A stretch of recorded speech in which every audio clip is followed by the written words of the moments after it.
Hey y'all, what's up? My name is Sonali. Welcome to my channel if you guys are new. Today I wanted to teach you guys how I color grade my DJI Osmo Pocket 3 footage. If you're chronically online, you've been seeing this little pocket camera everywhere, and it is truly worth the hype. I recently got this camera within the past month. As a vlogger, I'm always trying to level up my quality and just like look for something that is easy to use out and about. A lot of vlogs have been filmed with my Sony a7 IV, and it is huge and chunky. It gets embarrassing to pull it out in public. Sometimes I'll use the back of my iPhone camera just to be a little bit more discreet, but this honestly has changed the game because you can set it up like a little tripod. It has so many accessories. You can attach a mic to it. I got the creator combo, so it actually came with the mic. Honestly, I've just been using it without the mic because the audio quality is pretty good. If you guys have been watching for a while, you know that I'm also a photographer, and I used to do videography, but I haven't been practicing in a very long time other than just like my YouTube videos. So I'm not this like filmmaker that knows exactly how to color grade videos. But with that being said, I think it'll be easier for me to explain it to you guys because I don't know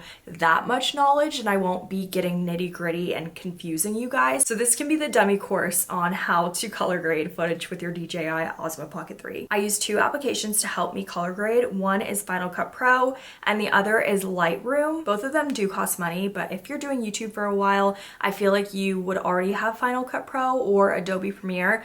I feel like Adobe Premiere is so confusing. I tried to learn it in college, but I just have known Final Cut for so long, and I personally think it's a lot easier to use. But today we're going to be using Final Cut and Lightroom. First, let's go through the settings that you need to have set up already before filming to be able to color grade like this. One of my favorite things about this camera is that if you literally just turn it, it turns on. It's so fast and it's so easy to use. You're just going to slide this over and you'll see all of these settings over here. You'll see color down here. It's probably gonna say normal if you haven't changed anything. I think you need to click it twice to get to D-Log. D-Log M is the one you wanna be on. There's also H-Log. I'm not really sure what that is, but just go on D-Log. This camera also has an iPhone app. It's called DJI Mimo, M-I-M-O. Go ahead and connect the camera, join the network. If you press the camera button down here, you'll get a live view of what this camera is recording. I know they increased the size of the screen, but it's still really small for me to see everything and it kind of gets confusing. So when you pull up the app, I just feel like it's a bit more detailed. It's up to you if you want to shoot in manual or auto, but you can change it up here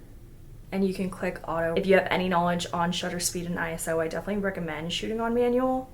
I think this is pretty cool. You can actually set your max ISO. The higher you go with ISO, the brighter it's going to get, but your footage may get a little bit more grainy. For shutter speed, if you go lower, it will brighten it up, but your footage might start to get a little bit choppy. So if you're really wanting to get into this, I definitely recommend studying up on those two things just so you can have a better understanding. Grab your computers because now it is time to actually color grade your footage. You're gonna need a LUT generator. I'm gonna link it in the description. It is totally free. You are able to like donate if you want to, but you can also just put in 0 and add to cart. You'll put in your email, you'll continue for free, and then they will send you a download link in your email. By the way, I'm working on a Mac. I feel like that's implied since I use Final Cut, but just wanted to mention that. Once you download the LUT generator, in the zip file will be instructions on like how to install it if you guys don't know how to install new applications on a Mac. It was giving me an error at first. I think I have some pop-ups blocked, so I had to actually read the directions, and it was a very simple fix. So just FYI, if you're having the same kind of error message, once everything is installed and good to go, just open up your LUT generator and you're gonna see generate a hold.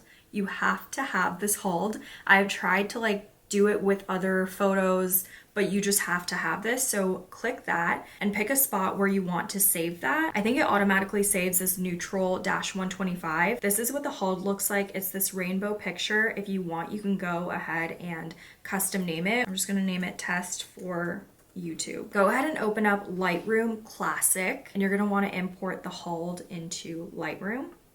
As you can see, I have many of them. If you do not label this, you will not be able to find it. So I just usually press 5 and rate it 5 stars so that when I'm filtering through, I'm able to find it pretty quick. Go back into Final Cut Pro and find a clip that you want to start to color grade. We can make this like the base and just kind of go off of that. I'm picking this clip of me decorating a cake, and I'm just gonna go ahead and screenshot it. If you don't know the shortcut, it's Command-Shift-4. And then you're just going to drag this and then let go of the clicker and it takes a picture, saves it to your desktop. Go back into Lightroom and we're gonna import that screenshot. We got it in Lightroom. We're gonna go ahead and label this a 5-star too, just so we can easily go back and forth between this and the hold. Go ahead and click develop. It's at the top right hand corner. The advantage of shooting in D-Log mode is the enhanced dynamic range. You can capture videos in really bright areas or really dark areas without losing a ton of detail. So when you shoot in D-Log and you play it back, you're gonna notice that the footage is very gray and there's gonna be like barely any color, but this is where we bring it back to life in Lightroom. It can be fun, but it can also get a little frustrating, so just bear with me. All of this is personal preference, and some things I do you may not like, so you can kind of like switch it around whenever you get into Lightroom. But first off, I like to start with the basics of exposure. If it's like a really dark clip, I'm gonna bring the exposure up. The highlights, the shadows, I feel like highlights and shadows is a huge thing when I'm color grading. So first off, let's just bring the exposure up just a tad. And then highlights, I like to keep them kind of high. I don't like to bring them down a ton or up, but for shadows, I like my videos to be a little bit more contrasted. So we're gonna bring the shadows down into the negatives. And we're also gonna do that with the blacks as well. This does darken up your footage a little bit. Some people really like the way it looks when the shadows are higher. That can brighten up the video and give it a whole different look. So again, you're just gonna have to like play around with it and transfer it back and see it in motion in Final Cut, and we'll get there in a second. The next thing I do is go straight over to saturation and crank that thing up because this video needs some color. If you want, you can play around with the temp and tint. So I'm just going to make it like a tad bit warmer, and then for the tint, I'm gonna go up just a tad. But those greens can sometimes make it look filmy, so if you're going for that vibe, that's something to play around with. During the process of tweaking it, I love to see the before and after just to kind of compare it.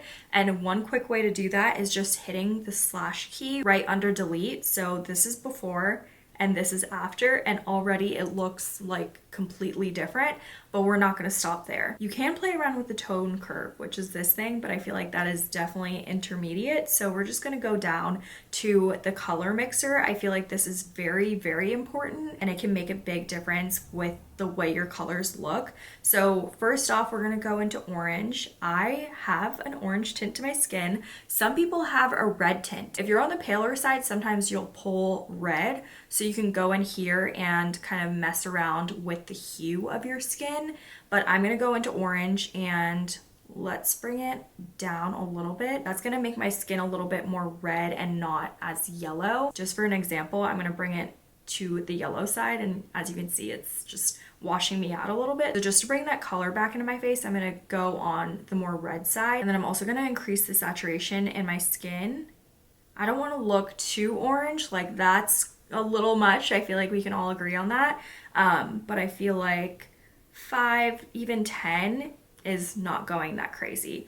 Luminance is brightening up a color. So if I wanted to, I could brighten up my skin. That doesn't look great, so I'm just gonna bring it back down to 0 because in this scene, we don't really need that. So after you mess around in the color mixer, you might wanna come back up to basics and tweak it a little more. I think we're good on color grading this clip. This is before and this is after.